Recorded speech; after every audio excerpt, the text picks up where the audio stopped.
নমস্কার বন্ধুরা, আশা করি আপনারা সবাই ভালো আছেন এবং সুস্থ আছেন। এই ভিডিওটা সম্পূর্ণ দেখার চেষ্টা করুন, অনেক কিছু জিনিস জানতে পারবেন।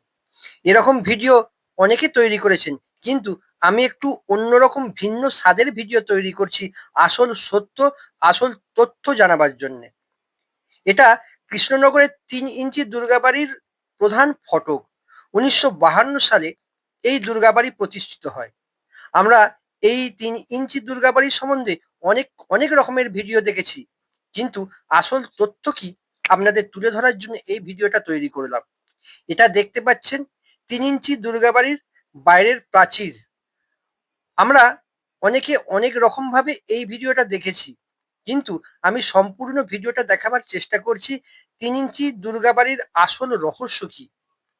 চারিদিকে কলম দেওয়া, অর্থাৎ চারিদিকে পিলার তোলা আছে। এই পিলারের মাঝে 3 ইঞ্চি ইট দিয়ে গাঁথনি করা হয়েছে গোটা দুর্গাবাড়িটাকে, অর্থাৎ ব্যারিকেড করা আছে 3 ইঞ্চির দেওয়াল তুলে। সেই দেওয়ালটা মোটা মোটা পিলারের সঙ্গে দাঁড়িয়ে আছে। এছাড়া সব থেকে দুঃখের বিষয় কি জানেন, এই 3 ইঞ্চি দুর্গাবাড়িতে বেশ কিছু মানুষ ভাড়া থাকেন। এই উৎসবের সময় তাদের 4টে দিন কোথাও না কোথাও গিয়ে থাকতে হয়। সব থেকে দুঃখ এইটাই, কেন তারা কি এই দুর্গা মণ্ডপের এক একজন সদস্য হয়ে থাকতে পারেন না? তা নয় কিন্তু।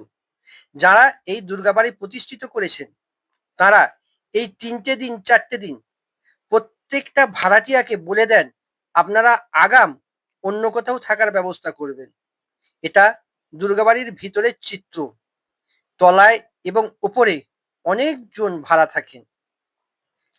এছাড়া দুর্গাবাড়ির বৈশিষ্ট্য কিচ্ছু নেই। যেমন দুর্গা প্রতিমা আসে, সেরকম দুর্গা প্রতিমা এখানেও তৈরি হয়। আমি গোটাটা আপনাদের দেখাবার চেষ্টা করছি। অনেক গাড়ি দাঁড়িয়ে আছে, অনেক ভাড়াটিয়া এখানে এখনো বসবাস করছেন। একজন গার্ড আছেন, সিকিউরিটি গার্ড, এই টোটাল পরিবেশটাকে রক্ষণাবেক্ষণ করার জন্যে।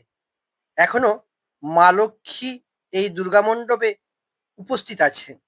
জানি না সেটা নিত্যদিন পুজো হয় কিনা, তবে মূর্তিটা দেখতে পেলাম, আপনাদেরও দেখাবার চেষ্টা করলাম। 3 ইঞ্চি দুর্গাবাড়ি নিয়ে মহামারী কোনো ঘটনা নেই।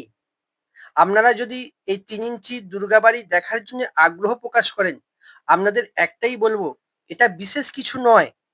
এটা মোটা মোটা পিলারের গায়ে 3 ইঞ্চি ইট দিয়ে গাঁথনি একটা দুর্গা মণ্ডপ। গোটা বাড়িটা 3 ইঞ্চি দিয়ে তৈরি। আপনাদের দেখালাম। ভিডিওটা আশা করি আপনাদের খুব ভালো লেগেছে, অনেক কিছু জানতে পেরেছেন। আপনারা ভালো থাকুন, সুস্থ থাকুন। যদি ইচ্ছে হয় দেখে আসতে পারেন, কারণ দেখার মতন কিছু নেই। ভালো লাগলে আমাকে লাইক, শেয়ার, কমেন্ট করে অবশ্যই পাশে থাকবেন। ভালো থাকুন, সুস্থ থাকুন।